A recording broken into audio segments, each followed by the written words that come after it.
progress they've made this year has been a phenomenal year for TNC. It has been amazing to watch these players just evolve, and I can't wait to see them play on the big stage in a best of 3. It is elimination. It's very scary, but I believe this is going to be one heck of a match, gentlemen. We are going to get to know TNC also a little bit better as Casey was able to sit down with some of the players. Tims and Gabby with TNC Predator, welcome. And welcome to TI9. Yeah. How does it feel to be here? I feel so excited to play the first TI of my life. Yeah. What was the first TI that you remember watching? TI3. TI3? After I watched TI3, I started playing Dota 2. What about TI3 made you want to play? Alliance, they inspired me to play Dota 2 because their play style is really good, and it feels so nice to play with them after. And now you're playing in the same tournament as Alliance. Yeah. All these years later. It feels so amazed that I made my dream. I made my dream here in TI that I play with them. How are you mentally preparing? Are you asking your teammates for advice? No. They just helping me to improve.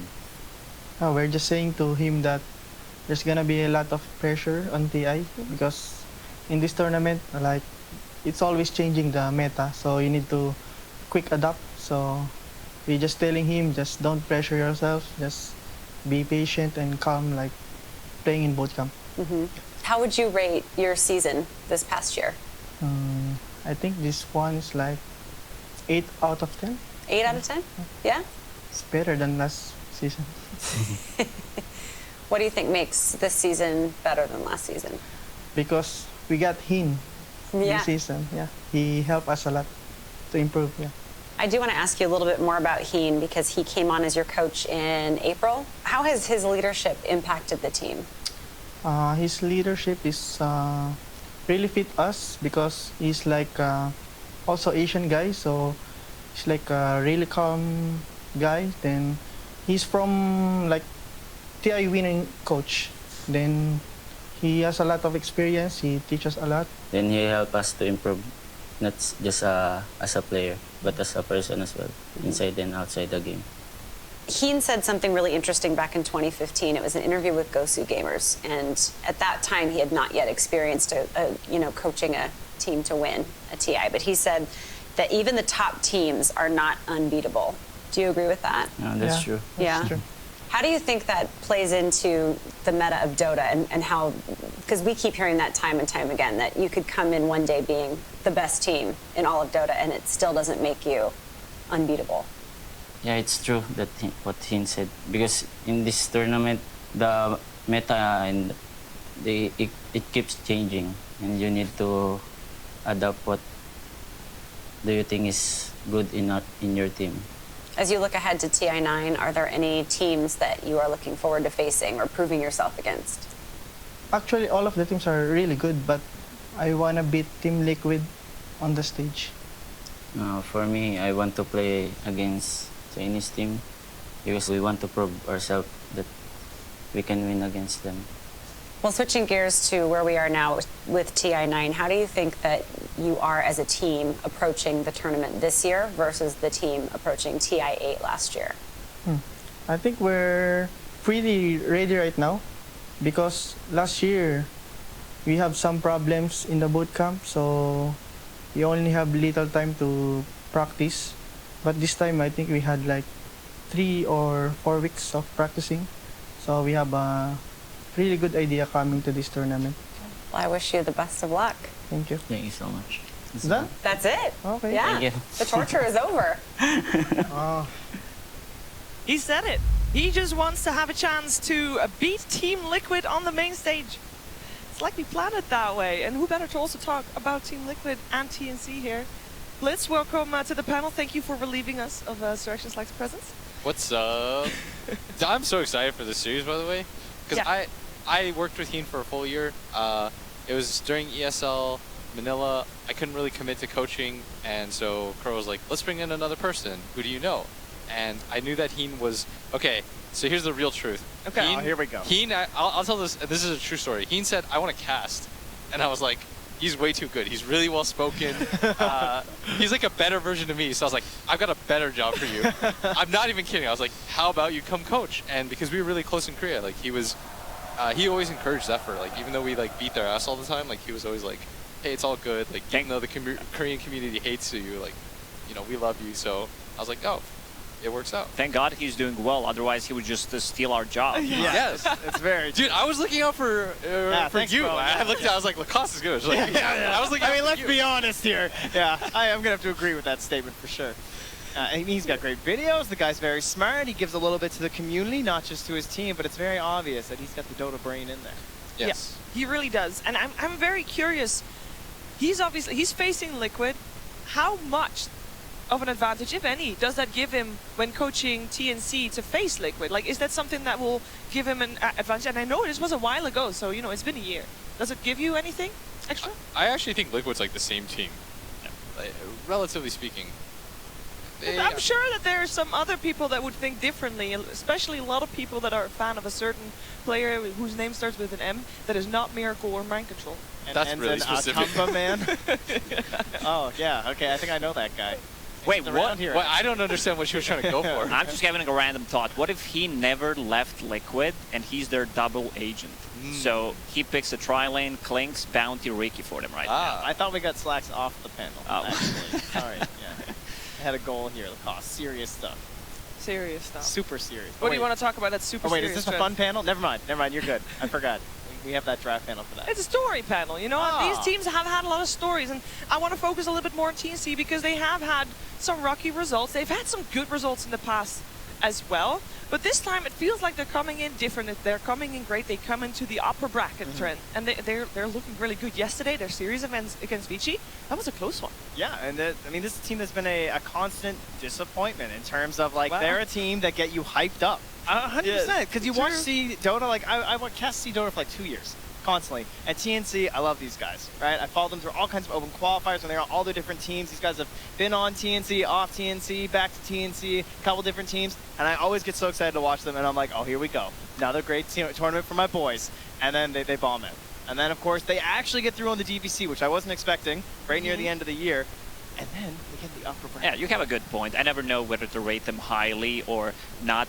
One of the hardest teams to read, whether they're going to do good in the tournament. Somehow, it always felt like their achievements are disappointing, as you mentioned, because I expected much more of them. It feels like they can get a top 3, but they can also be last. Yeah, we know all the talent is there, Blitz. It's just seeing if they can play on the same page, right?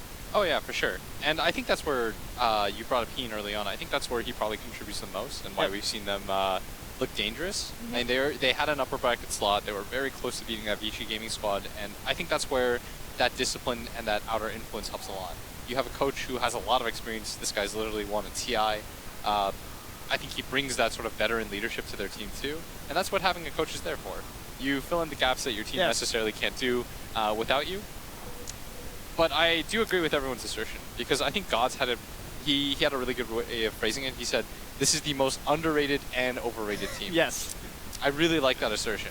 I will fully agree with that as well. But I do want to say Heen, I think we give Heen too much love compared to other coaches. I mean, it's very easy to because of the way the team is like, so quickly turned around, but part of what Heen did is that not only is he just like, all right, guys, this is exactly how you're going to play your lanes. We're going to win this game, and then he just like walks away and they just play Heen Dota. He grew them all too. Like, you talk about this idea of like, now we're practicing, we're not just grinding. And so all of these players have upped their own game, made themselves so much better.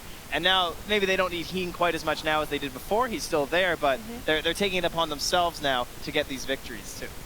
We give coaches all love. Like, I mean, Boba, like, you know, everyone loves Boba. That's true. He doesn't get flamed constantly or anything. Sure. If PG loses, I mean, Bulba is the one taking the blame for sure. You know, you think anyone's ever like flamed Heen? The funniest part about that is like when people flame Boba for his Josh when they lose, but no one talks about him when he wins. He's just like, man, they played sick. When they win, it's Arteezy and Sumail went off, you know? Yeah. When they lose, it's Bulba's draft. I think it's also because Heen talks so much with like the community. Like like you said, he creates some videos for the community. He's obviously one of those coaches that you know, he'll actually like try. Yeah. Whereas like a lot of coaches, they want to give up nothing. All right. Bulba just shows up on these random casts with a broken microphone. It's just like, yo guys, I'm watching this tournament from my room. It's so sick. Woo! Now, we know Heen is well-spoken and he speaks up a lot. Now, on the other side, the coach that Liquid replaced him with is Armen, and he feels like the total opposite. If you hear him talking and you're not listening, or like you're not seeing him, you're thinking you're hearing Kuro talk. Yeah, Kuro and Armen go far back together, even to Dota 1 days. They were the only German players pretty much that were good at Dota. I'm pretty sure. Honey, Black? Oh, Black. Well, Black as well. We're gonna give credit to our boy Black, but seems like he's more of a shy guy and not the Poppy type of a person who says you do this or you're out. But so I think it's more of a team thing for Team Liquid. If you see them behind the scenes, they're always grouping up together, always walking as a 5-6 man squad. Yeah, Armen right there behind the man Kuro. Because if you're talking about Heen bringing veteran leadership to TNC, Liquid doesn't need that in a coach. They got Kuroki. He's been to every single international. And that wasn't even, like, that was halfway his career that he went to his first one, you know? He's been doing this for over a decade. That's veteran leadership in a nutshell.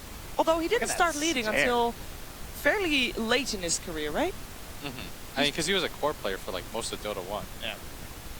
Yeah, and he played under Puppy for a while as well, of course, and only once he left Puppy did he start coaching his own squad. And one TI, casual, you know. No big deal. No big deal.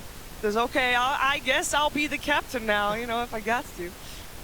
I mean, someone who's a captain doesn't necessarily need to be like an in-game leader. We heard the teams talking about how some players are actually leading them in a certain points of the game, like mid-game, early game. Someone's making the calls. Someone is making the calls, and I'm making the call right now to get this game started. So let's get ready for the draft. TNC Predator versus Team Liquid. Game 1. That's right, we are here, TNC versus Liquid. I'm joined by Febby, Kyle. Clearly you're even more prepared than I am, but you know, I don't even need these notes because this is a rematch. I don't need to know what happens. TNC already beat Liquid 2-0 in the group stage. That's what got them into the upper bracket. What are we even doing here, Febby? Oh, okay. We're talking about the draft. We are. We're supposed to be not biased. Not biased, of course not. So then what are we doing here? It's TNC versus Liquid, Southeast Asia versus Europe. It's already been predetermined. Has Liquid somehow turned it around? Do they know what they're doing now? It's not just about regions, man. This is Heen versus Kuro. Oh. Come on, this is... Okay. This is a throwback. Heen's too mild-mannered to say it, you know? And there's no bad blood necessarily, but this is certainly one of those matches for elimination with a little extra play. Okay. And it'll be curious. Me and Febby were talking about it before the series started. We agree that if anyone's got to shift it up a bit, it's going to be Liquid. Right. Because TNC seems to have their number. I think their play style matches up really well against the way Liquid's been playing. And like Liquid hasn't been playing very well. No, they haven't. Yeah, so I was kind of looking at the drafts from Liquid, and they seem to always like kind of change it up every few matches or so, because I think they're trying to figure out their own meta as well as the tournament goes on, because their resource has been kind of lackluster. Meanwhile, on TNC, yes, they did lose to VG, but I think it's because of the 10th pick Brood, which I think it actually hurt them. It wasn't actually a good Brood game, so I think the quality of the Dota that TNC has been playing, it's like tier 1. They can like take it for the Philippine boys. Right, and something that I know Blitz had mentioned earlier when looking at Liquid is that he doesn't think that they're a middle-of-the-road kind of team. They're either going to be bottom 4 or they're going to be top 4. The question is, have they figured it out? Are they moving around in their picks because they want to find out where they're settling?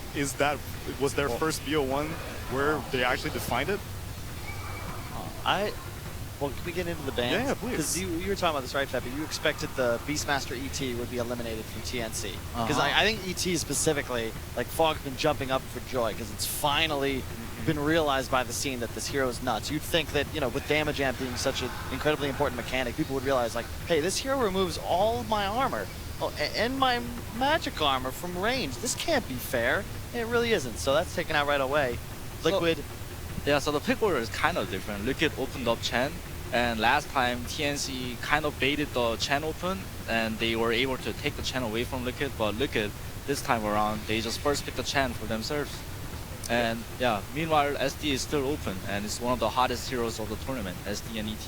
But I feel like Chen's traditionally excellent against the SD, though. Yes, in I theory. think so too. And I feel like if I'm, well, they just do it anyway. All right, SD Mirana. Yeah, now, it's not just an SD, it's an SD Mirana. Here's the thing, though, because I know TNC is comfortable playing Mirana core. Cuckoo specifically loves these weirder offlaners. He's been, I think, the first person that really played offlane Tiny and showed everyone how it was done with the Ags and the Daedalus build. And this is a threat now because you have that role versatility. You don't know if this is the support duo or perhaps a lane. And I really like Mirana. This is something Optic used to do to us back when we played against them all the time in NA like a year and a half ago, where you would play Mirana safe. And wherever you thought the Chen wanted to play and pressure, you put a core Mirana there. And there's always the catapult arrow, you arrow creeps. Like, it's very difficult for Chen to play aggressive into this hero. Or you could theoretically just have him follow the Chen around in the jungle anytime he looks to get active. Yeah, that is true. It is a very good counter against Chen. It's just one shot the creep, so yeah. Chen kind of have to dodge the Mirana in the laning phase. Yeah. I like the Tide in response, though, because obviously you can plant the arrow off yourself. It's very hard to 100 to 0. The Shadow Demon Disrupt into arrow combo isn't as effective. And in addition, you have to assume that the SD will be used at some point to make a bunch of illusions. Late game, the Anchor Smash, very effective. You just limit damage. It's one of the heroes of the tournament, too, I think. Tide has been picked quite a lot, and it has a pretty high win rate, too. What is that win rate? I have no idea. I'm not the stats man. You're talking to the wrong guy. I threw away my notes. Febby, I thought you had it all prepared. I'm sorry. You guys want to talk to the man with the white hair. Yes. Dude, it would be so funny though if he actually just ran out from backstage, like furiously, papers flying everywhere. Music. Yeah.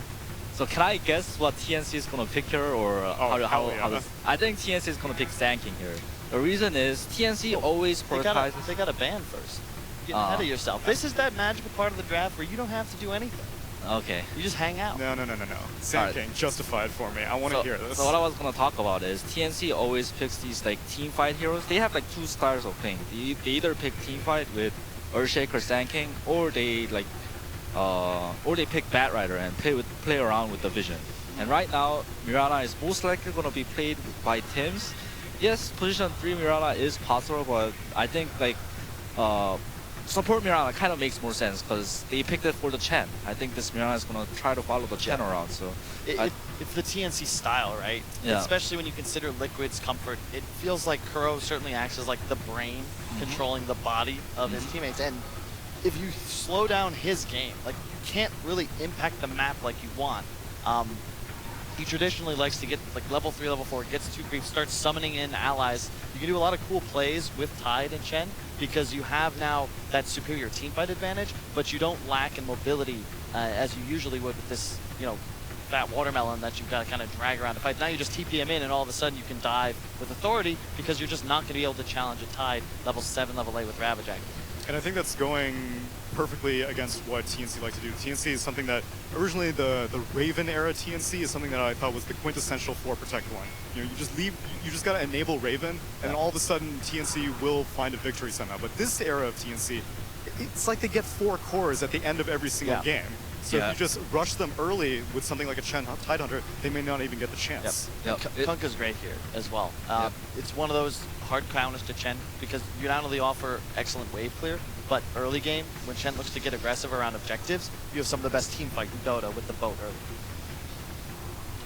So do you think that Tide is as cooldown dependent as he once used to be, Febby? Because I know a lot of people back in the day, they're like, oh, Ravage, you gotta play around Ravage all the time. These days it seems he just soaks up all the aggression from the enemy team. You just need Anchor Smash to just walk around all the time. Yeah, exactly. When your ulti is up, you can play aggressive. When your ulti is down, you can just play defensive by your tower, and you're just this fat Tide who's like pretty hard to kill because of the Kraken share. So. And now he's got a Tusk on his team, another form of save. So between Hand of God and the Snowball, it's going to be hard to take down these tanky targets. I was thinking it was going to be either Earth Spirit or Tusk because look at how they play with the Chen is this Chen will always like walk around and bring over GH, whatever he's playing, Tusk or Earth Spirit. Tusk is better here just because, one, you have the synergy with the Chen, you can snowball creeps, you have the tag team for amp damage, and in addition, when you're playing against heroes like Kunkka, like Mirana, you have a lot of like incoming damage that's very easy to foresee. An X into a boat, now a snowball, all of a sudden, you turn a fight around immediately. Earth Spirit's nice, but it's effectively all aggressive, and you don't have that save mechanic. I think it's really good here. Right now, it seems like Liquid draft is more versatile in terms of playing aggressive and playing defensive. There's two saves from Chen and Tusker. But TNC's lineup is just, it's them to a T. It's pure aggression. Every hero with some sort of stun, some with multiples, and you get ahead, it's so easy to take over the map just because you have the free smokes from the Mirana, and you can just continuously play aggressive the entire game. For me, Wraith King is a bit of a question mark because his laning against like these aggressive heroes is not good, and against Tide too. Tide is usually pretty good against Wraith King because it just one-shots the Wraith King skeletons. Yeah. So it's a bit of a question mark pick. I haven't seen TNC play a lot of it either. So it is a pretty good carry hero though. So what are you thinking for Liquid then? Pardon? What did you say? What do you think for Liquid? Ember looks okay if it's not. Yeah, it's not banned, right? So Ember what are you looking for in a more general sense? So you're saying Ember because what, you want like a very mobile mid game oriented mid, something that moves around a lot? Because I was thinking like Liquid, I was kind of casting their games here and there, and they looked really solid when Miracle makes like when Miracle is on those like space making heroes like Ember, Les, Gyro, you know, those heroes that don't need items and can still fight early on. Yeah. Which is something that a lot of people were thinking was going to be the opposite direction whenever Weehaw was brought onto the team. They thought that, oh, okay, Miracle, he wants to be an even greedier one than ever before, and Weehaw's going to be the space creator. But the way that they've been playing TI so far does go in favor of what you're saying. It's almost counter to what Kuro said himself during that massage. Yes, exactly. Where he's like, yeah, I wanted a pure mid player. But then Weehaw, you know, he plays this BO1 elimination on a Necro. And we all kind of scratch our heads a little bit, and it just kind of goes to show as well like how complex Dota is. It's tough to understand, you know. There's player comfort, there's team comfort, there's just overall draft synergies that maybe people think are like ahead in power level. You never really know. I think if you compare this version of Liquid to the last version it was like a pure 4+1. Miracle will farm everything. But this version, I feel, is Miracle and Weehaw shares the farm a little bit. Yes, that's for sure the case. And they're going to go with one of Templar Assassin. Yeah, one of Weehaw's signature heroes on this team, right? It's TA or Windringer, and they go for K. Probably should have seen it coming, right? It's not... I mean, it's into a Kunkka, though. It is, but I like it a lot against Wraith King. It's like a lower armor hero. For sure. And in addition, SD Mirana, like even if you set up the arrow combo, it's pretty much just going to be handled by refraction. Yeah. I do agree that Kunkka, you know, the Torrent does take off every single charge. Exactly. However, the lane matchup, especially if Weehaw gets a little bit of help from this roaming Tusk Chen, you can get ahead and start dominating the lane. I don't remember which game it was, but I really like this Liquid approach to the Wraith King. They know that Wraith King, he needs Midas, he needs Radiance. It's gonna be online pretty slow. Meanwhile, look at Liquid. They have Chen, they have Tide, they have T8. Like their heroes can snowboard really hard. From 15 to 20 minutes, they're gonna choke out TNC's map so hard. But it requires, I think, a higher degree of execution. You don't have the luxury of making mistakes as Liquid because you're based around this time. TA, sure, you can get ahead, stay ahead, crush through a game, but it's a lot like a Quap.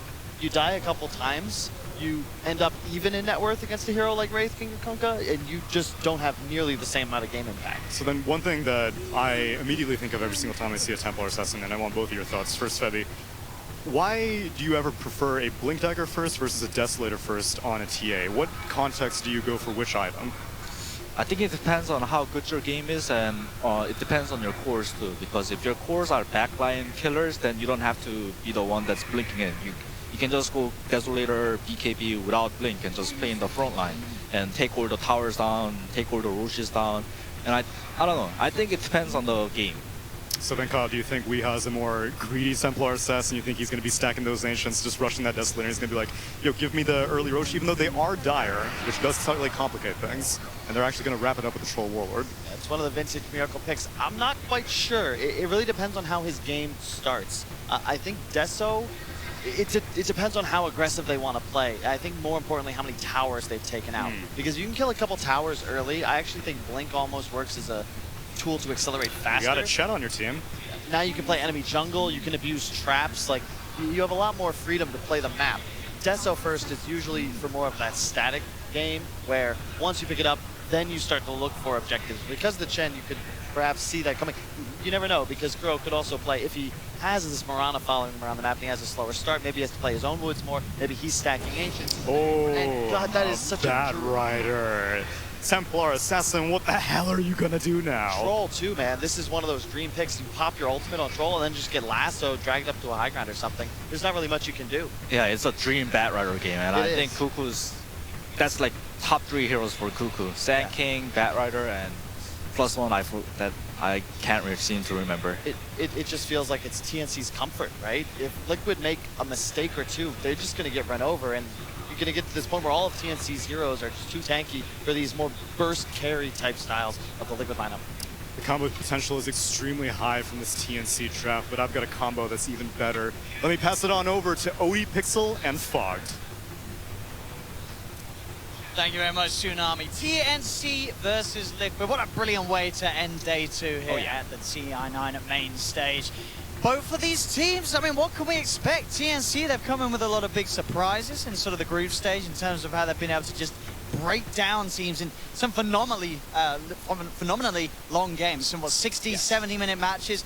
And Liquid have been sort of up and down. They've had some series themselves where I think coming into the event, a lot of people would have expected them to sort of just roll over their opponents in, but they haven't. They've been tripped up. Now here on the main stage against TNC, it's not going to be easy for Liquid. There's every reason to believe that TNC could take this series. Absolutely. I mean, looking at their draft too, I feel like every time TNC somehow is able to get Cuckoo on one of his best heroes, he seems to always be getting his Bat How does he get or a his big bat? Right? It seems like so many times we cast him, we're like, Cuckoo, he's always super dominant on these 2 heroes, and he always does seem to get it. So we'll see how they're going to be able to make use of it versus that one, because like the panel mentioned, this Templar Assassin, this Troll Warlord, there are some significant counters that TNC has drafted. Exactly. And here we go, ladies and gentlemen, as we get ourselves into the action of this best of 3. TNC versus Liquid.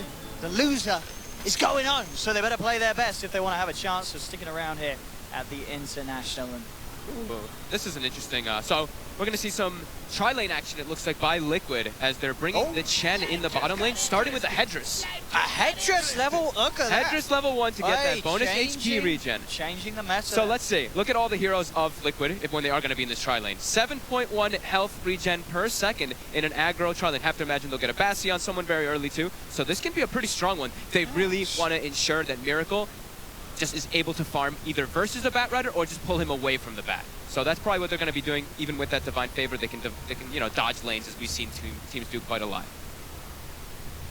Curious to see TNC, as we've seen them playing a lot, they really like their Chen as well, right? They so do. this one was Liquid kind of stealing it, right? AU really likes his Chen, so it's been first pick so many times. Yeah, you have to imagine that they have a really good idea about how to play around this hero. So we're going to see how they can execute versus Liquids, as Liquid, they've played this combo a lot. They like their Chen Tusk so much as they're able to get really active on the map early on, bring GH all over the place for free with that Divine Favor as well, and make aggressive plays. Yeah, we're seeing sort of across the draft, right? A lot of heroes that we're seeing time and time again here at TI, but I'd say probably the rarest out of the bunch is the Troll on the Tusk. Yes. Compared to all the other heroes, like all the other 8 heroes, I feel like we've lost count of the times that we've seen teams playing. Absolutely. And that could bode well, very well for TNC. With a very familiar lineup that they are playing with. And a strong lineup of disables. Like Kyle mentioned, you look at the lineup of Liquid, they're kind of limited on their disables. They have Ravage and then they have Tusk. And that's kind of, you know, their way of controlling the team fights. You look at the side of TNC, they've got Kunkka, Wraith King, Mirana. They even have Shadow Demon, who I feel like is kind of his own stun anyway now because of how amazing this hero really is. With a 61 pick rate and 60-something% win rate, this hero is insane in this tournament. And it is also UMTNC. They're actually running their own aggro tri-lane, and they're putting the Bat Rider in the safe lane, making sure that Cuckoo can actually get something instead of just getting shut down completely if he was left alone or in a dual lane. They want to be sure to try to give Cuckoo a good game. Let's see how this mid matchup ends up going. As, like panel said, Torrent, really good spell versus Templar Assassin. You've got to imagine the Kunkka's going to have the edge, right? That's what you would imagine, yeah. TA should be able to farm once you get your levels just fine, but yeah, you're always going to come back as a TI, right? Like we may see in the lane Armel get the CS advantage, but he's going to be able to find the means to catch back up with the jungle. Yep. As long as that's the one thing that I look at, I'm like, they have to make sure that Miracle doesn't have to get resorted to go to the jungle, right? I think that's why they're trying to secure him so much, is because they have a TA on their team. If you have a point where the TA is going to the jungle, your Troll Warlord's going to the jungle, and then you're playing an aggressive lineup with a Tidehunter, a Tusk, and the Chen moving on the map making plays, you're going to be extremely limited. Yeah, they do rely on, of course, having the TA and the Trolls. At least one of them getting one of those early items, whether it be the Deso or for the TA or for Miracle. We'll see what his build is going to be. Whether we could be a get the defusal. Yeah, a possibility versus Shout that out Wraith King, of course. Hello. Certainly should be expected. Yeah. And they'll need it to make those fights happen. As you say, they're already just reliant on the Tide and the Tusk to really get things started. They've got to make sure that they have actually someone behind that sort of play to do the damage. Because unlike TNCs, they don't have that crazy amount of wham-bam magical burst in your deck.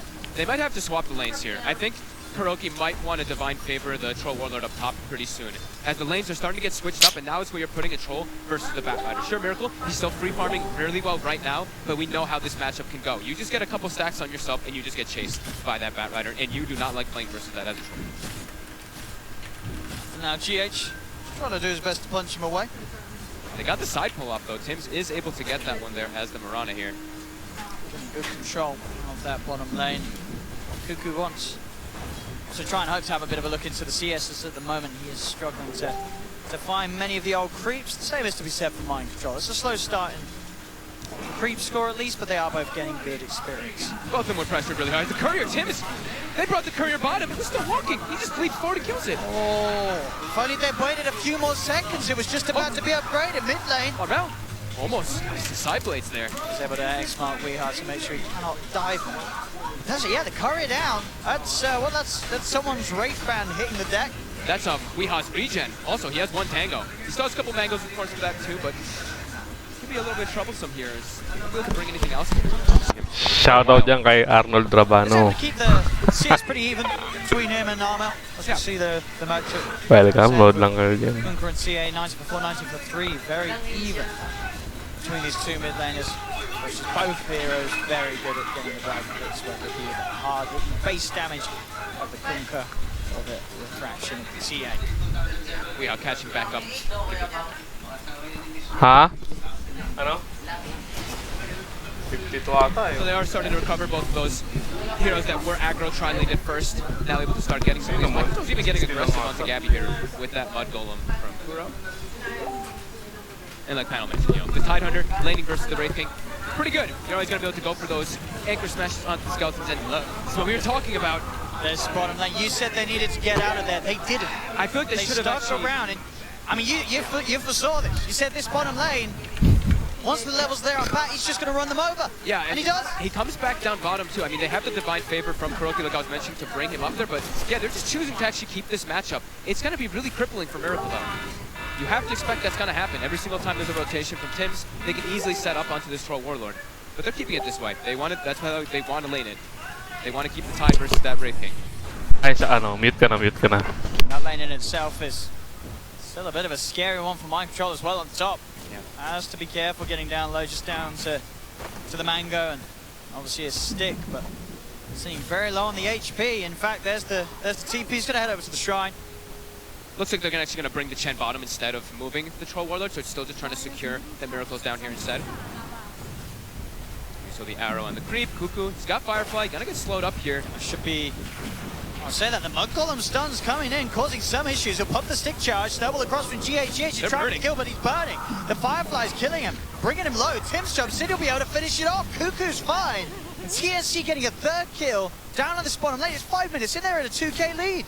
Yeah, Liquid's refusal to switch those lanes, get a better place for Miracle is making this bottom lane a bit of a, it's just a beautiful zone for Cuckoo to have a dream start in terms of getting involved in kills. I mean, TNC's probably thinking the same thing. They're probably like, oh, this is cool. We have Cuckoo actually lane. This is what we wanted. We wanted to have Cuckoo in versus that Troll Warlord, and even better that it's in the safe lane. That's the way that they set the lanes up, so. Gonna constantly see TNC set up for those aggressive plays. They've got to be careful, Liquid, anytime they try and go for this bat, as it could backfire. Aha. They have a good amount of slow. Now with KuroKy getting more creeps, he's able to, you know, get that the Seder Banisher, but it's always going to keep getting arrowed. Panel mentioned that, the draft panel. Tims is going to be happy with this. Yep. Thanks for bringing the big creeps to the lane. The last one almost maybe caught Cuckoo killed a little bit because he killed the Mud Golem and the Shard Golems came out, but it ended up being just fine. But yeah, they're, I mean, 2K gold advantage. They're perfectly fine with the way these lanes are set up. Tims is, like we always say, Tims is going to start transitioning. He's got the first kills of the game. He's already top 5 net worth. He's same gold as the Troll Warlord down bottom. So the stacks, looking at Liquid at the moment, they're not actually setting up any stacks at all here, which we've seen a lot of teams doing, I think, more than ever. We always talk about that stack game. We saw how much, especially EG was doing it this morning. We saw like triple stacks all over the jungle. So we'll probably see them back up soon, or maybe Kuroki will send a creep to stack those. See top lane, arm out, maximizing the damage, getting the Tidebringer hit off the creep, sets up with the X-Mark boat combo, and Mind Control is taken out. Making those early moves and making the most out of getting that level 7 nice and early on as the mid lane Kunkka. Yeah, crisp, easy rotations coming out. So the other thing they do have, as we see, just used down bottom right there by Kuroki, that little Seder Banisher, he's kind of keeping that one, not only just to put the pressure in slow, but to remove the sticky stacks from Miracle. So if Miracle is getting gone on, he can use that little dispel on his teammate to help him out. Back towards mid, he's coming a little aggressive. What's he doing in the trees? He's going to be straight up dead, surely, yes? Yeah, there's no escape for Wii. As it's not only the bottom, the top lane, it's the mid lane as well. TNC, we've seen them do this before. They are getting every single lane in their control, and they're getting kills all across the map. We saw what they were able to do. The games that we casted versus Liquid, they ran away with those early games pretty hard in the majority and just were able to just completely control the map. And it's only 8 minutes in, but we're approaching like 3K gold marks, and the pressure, like we said, Liquid, how do they get aggressive?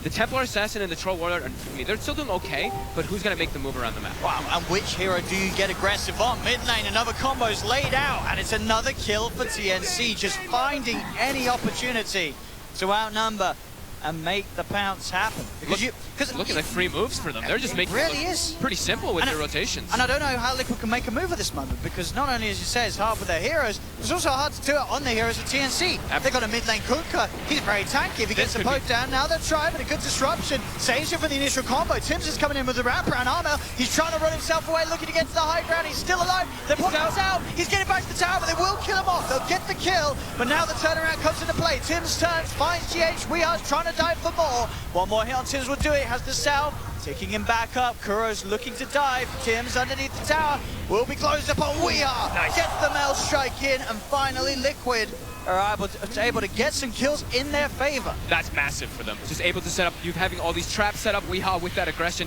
actually able to get our Mel when he pushed up too far this time. So that one, Liquid finally able to turn it around. That's a lot of space. Because it is a big kill to find. Yep. As I was going to say, the 3 cores, they're not easy. You got the Kunkka, who's, when he's got the boat online, at least he didn't have it available in that attempt.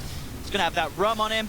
Yeah, have a Wraith King with that second life when he's willing to put up a skill point into it. And you got the bat down bottom, as we've seen before. You try and chase this bat, you don't kill him straight away. Next thing you know, you're walking through the fire and the flames, and you're dead. TNC immediately smoking up. They know they can keep putting this pressure on here too. They still have, every time they do have boat available, they will make that move. See in the river.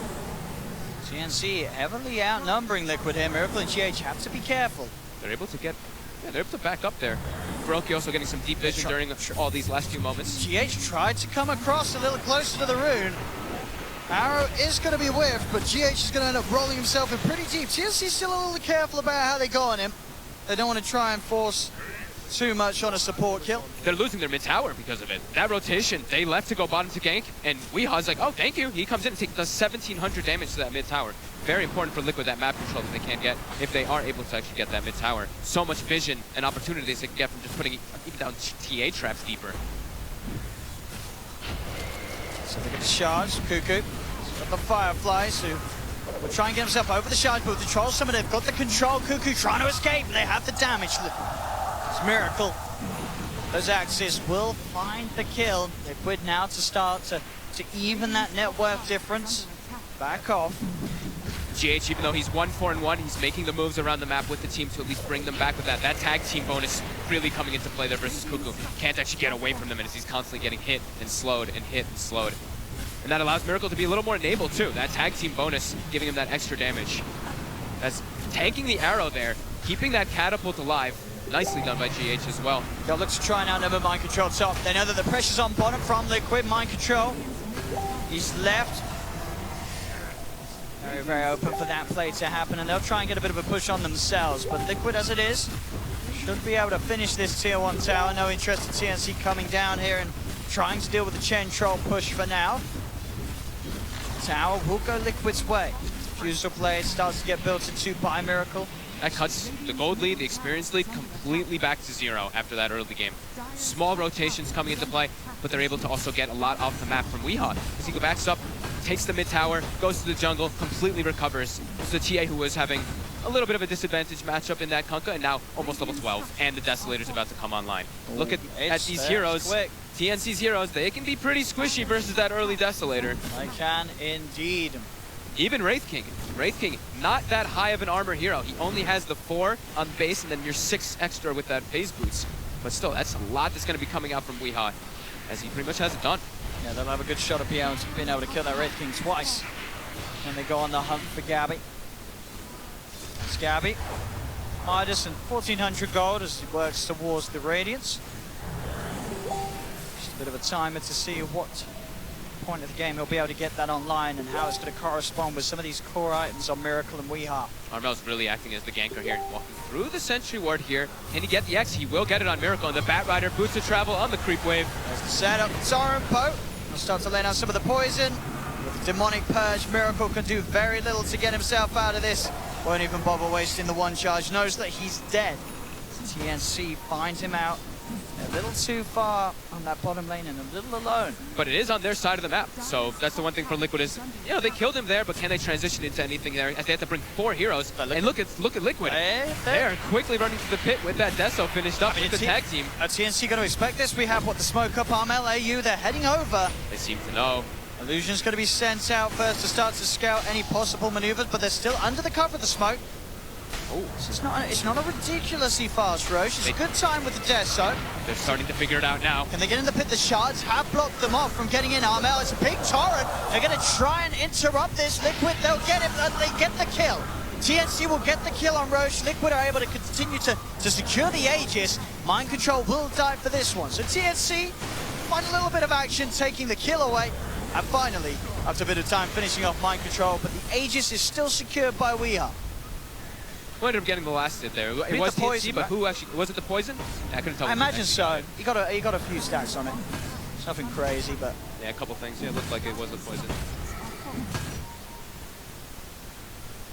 That's a bit of money. I mean, you can see there, 3K back up. TNC with that advantage, but obviously eyes are on Liquid to make something happen with the Aegis on Weehaw. They can definitely look to try and push for some of those tier 2s, or at least the tier 1 that does still stand towards that top lane. Yeah. Still tough to make those aggressive moves, right? Until Weehaw does have a Blink Dagger, or they go for the Tidehunter Blink Dagger, it's going to be a little bit difficult for them to get on top of heroes.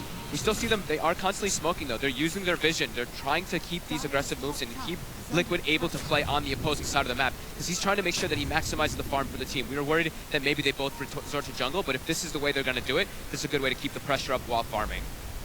But TNC, they're all set up around their area here. These bounty runes. They're going to look to even go for the aggressive one. They are pinging it out. Gabby does kind of want to go up there, but the Chen, they see those creeps and they know. It's a bit too scary to actually perch forward. And we'll be able to get the 2 up top though. TNC, so securing the 3. So they just make sure that Liquid struggle to get back in with the lead. Halberd gonna be the next pickup for Armel. Best item in the game versus pretty much one of the best items in the game versus TA, that longer duration. And Troll, right? And also very good for Troll, yeah. Both of these heroes render pretty useless in the fights. Obviously a long time until BKBs are out. Miracle is going to start to build towards his after the defusal. It's definitely grim for the Troll. You pop Battle Trance, you get disarmed, you stand there. Not much you can do about it. And they've got great ways to play with that sort of time where he's in the Berserk. Yeah. Having the disruption, kiting him up as well. It's, yeah, disruption and disarm. Makes it a big nightmare for Miracle before he has the BKB. Top lane again, Mind Control. It's going to be the one to get gone upon. But the Kraken, but there's the lasso, dragging him back. TNC will finish off the old watermelon. So much damage coming in from the Kunkka with that Tidebringer, with all these items. The Shadow Blade plus that Sage, extra damage coming in. quickly able to bring down My Control, who's he's farming slowly in this game, not able to really get that Blink Dagger, but he's matched up at least with Cuckoo. See down here, the Moonlight Shadow being used for Gabby. It's just going to end, so GH eyes on Gabby. Arrow's going to whiff. Gabby's going to try and come in fact onto Weeha. They'll get on top of him as well with Cuckoo and the Firefly. Tims and Armel turning up as well. They'll surround Weeha. The tiebreaker here comes in. They take the Aegis out of Weeha. They're going to look for more. As Liquid, a push to the side.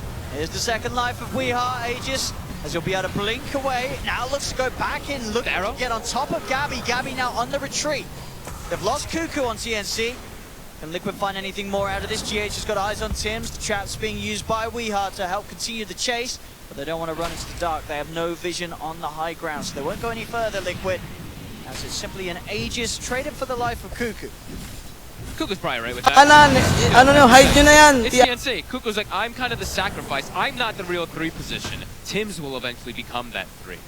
And sort of the time is ticking, of course, for Gabby. He has the Relic, Creep Camp or a Creep Wave, and that Radiance is going to be done on the Raid King. And it's going to be a pretty devastating one. I know a lot of times we look at lineups and a lot of times casters always talking about there's so much magic damage on this team, there's so much magic damage, blah, blah, blah. BKB's so important. But you look at Liquids, they're not really that magic damage oriented this time around. It's a lot of physical damage that is going to be coming out. So that Radiance, that Evasion, all these little things are definitely going to start kicking in for TNC. And that Radiance is done, and they're already starting to group up. They want to keep it going. It's there. He'll grab a Mango as well for the trip. Gabby with the Radiance done. Radiance Halberd. With the Halberd, yeah. Yep. They've got all those tools together, TNC, which is going to make it almost impossible for Liquid to take fights head on. They want a greater form of initiation still, though. They want to get Cuckoo with that Blink Dagger, which he's approaching pretty soon. But My Control actually has his finished up already on the Tide Hunter for Liquid. So those counter initiations, that's the one thing as a Bat Rider, you have to be careful versus Tide, because sometimes, you know, you grab a hero and then the Tide blinks past you and ravages your whole team.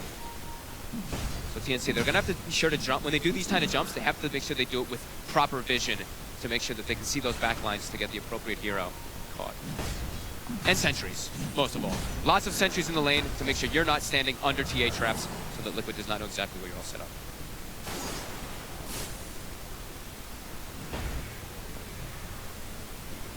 So got that vision inside their jungle, Liquid, so fully aware. And TNC setting up for this push up top. They may just have to let this tier 2 go though. Still not quite ready, I feel, to turn up, at least until that BKB's done on Miracle. The fights aren't going to be easy at all if they do choose to take them, and just leave sort of Mind Control to keep the pressure off. Already the Skeleton's starting to really beat down on that tower. Damage is being done, the pressure being kept on by TNC at this early point. Set up down bottom from Armel. They know someone's going to show down here. They haven't seen much from Liquid in a while. Sees GH. Should be a pretty easy pickup for them here. Snowball. Just trying to use it there in an attempt to get away. Torrent will be off the mark. GH with the shards. He tries his best, but the vision's there from Cuckoo. Crossing over the tree line with the Firefly to find the X-Mark vision for Armel. Buys time for his cores to at least farm. It's not even that much gold, right? 196 gold. How much XP do they get? They get like 630. That's actually a pretty decent amount. But yeah, he pushes the lane out, forces moves, and keeps his teammates farming where they are trying to get their BKBs. Because, like we said, for Liquid, they have mostly physical damage. But then we look at TNC, they have a lot of mixed and a lot of control. A lot of stuns, as the draft panel had talked about. So these BKBs for Liquid are going to be really needed for them to be able to take those fights. There's, of course, a kill around the runes spawning. So TNC, again, will be able to secure the majority. 3 bouncy runes for the one that Liquid's going to get the chance to grab. They tried to also use that opportunity to get some deep vision down, but as we saw, Liquid was already prepared. They had the sentry down. Miracle easily able to get that one. So Liquid, like we said, they're just buying time. Right now is farm time for those BKBs. TNC, I mean, they're okay with farming as well.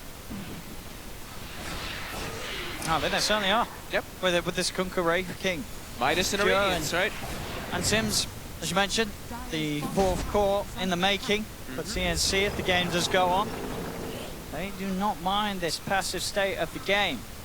Obviously, Liquid feel like it is the only way for them to play at the moment. You do have to agree. They need BKBs to fight. They really do. Troll Warlord into this is way too difficult to fight when he doesn't have it. He's pretty much got it, and the same to be said for Weeha. So definitely, within the next minute, when those BKBs are out, you can expect Liquid to start to look to make those plays and look to take the fights on their own terms. they have to make a lot happen with those BKBs too, right? You know, your 10-second BKBs are massive. Once those start trickling down, that is one of the things that we know about TA, is you get to the later stages, you only have a 5-second BKB to work with, it'd be really problematic. So they're going to have both looking to come out actually at the exact same time. So this is a big peak here for Liquid. And they do actually also have vision right now of TNC with this ward here up on that top bounty room.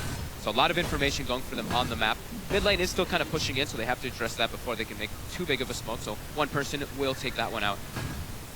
And Liquid, they're going to look to set up here. But TNC, they're positioned here on the high ground. I see. This is the all-important fight for Liquid. They're 4K down, they've got the BKBs, this is the time to swing that net worth advantage back in their favor. Miracle's going to look to start the fight with the wraparound, he's got eyes on Gabby. Jump forward from AU, AU's going to be the first to fall. Now they'll be able to focus down the Wraith King. Gabby getting his mana burnt by the defusal. Weehart picks up the second. The exact kind of maneuver that Liquid was hoping to execute with that smoke and the BKBs. They're able to find a couple of kills, one of them being the big old Wraith King, getting Gabby off the map and opening up some space to pressure down mid lane. Very methodically done, right? The way they wrapped around that smoke. Instead of just walking up to the high ground, they sent GH to the high ground, and then they wrap around the back to get the squishy supports as well as that Wraith King. Still at this point, like we said, 5 armor, 5+6 armor. So he just gets easily brought down from these physical heroes of Liquid. And he switched the build. He's actually wanting to go for a more aggressive type build onto Gabby, that is, with a Blink Dagger. He had the BKB queued, he bought the Blink really quickly. So they want to be the ones jumping in and starting the fights, maybe killing units before they get those BKBs off. I can see that, and I can see that for the escapes as well, right? Yes. You're just having the Blink of Wraith King, not only with the reincarnation, but you do have a Shadow Demon on your side. So you are going to have that disrupt into Blink escape. They still have the axes, right? The Troll Warrior axe is one of the better things in stopping those instant blinks, but yeah, can definitely be used to get an escape off. And the big next timing, right? That Roche. 1 minute until it is going to be spawning. Liquid always keep tabs of it because they have those traps. So TNC, they want to try to have something happen within these next few moments. Try to catch Liquid when they are split up. Liquid, they're just farming the map with that BKBs. They're feeling pretty comfortable now. Yeah, whether it be getting a kill before the Roche is up, or just making them use the BKBs, making sure that they won't have the BKB charges ready for that Roche fight. That's at least the aim of TNC, and you see it straight away. Smoke up. It's time to make a play. I know that they just lost sort of the last bit of momentum, but they can definitely get it back if they're able to find a catch. Miracle. These next few moments are so crucial. They find the smoke. Also do a power rune. They actually see an arcane. They're kind of camping it here, hoping someone Liquid is going to walk down. It is warded, so if Liquid have their eyes on it. They pinged it immediately. Yeah. Hiroki pinged it right away. He's like, they're bottom. Yep, they're smoke bottom. He knows. That's the risk you take when you say there's power runes when you're smoked. And either way, it looks like TNC sort of knew it themselves. They grab the rune. They don't try and look any deeper. They don't go up to the high ground. They know that Liquid's very likely to have wards on the area. They've got all their lanes pushed out right now on the side of Liquid. It's go time again. Like we said, those BKBs, they're also going to be constantly looking for fights. Also now I believe GH is bringing a Blink Dagger. This is also another very crucial item for Liquid. As Kyle mentioned on that draft panel, a lot of different ways that you can, they're telltale the way the TNC spell is going to be coming out. There's a lot of ways that you can get some nice saves coming in from GH. Here we go, smoke into Roche. It's going to be a big fight. It is scanned out, so TNC know exactly what's up. Cuckoo's going to start heading over with the Firefly. Moonlight Shadow being offered over by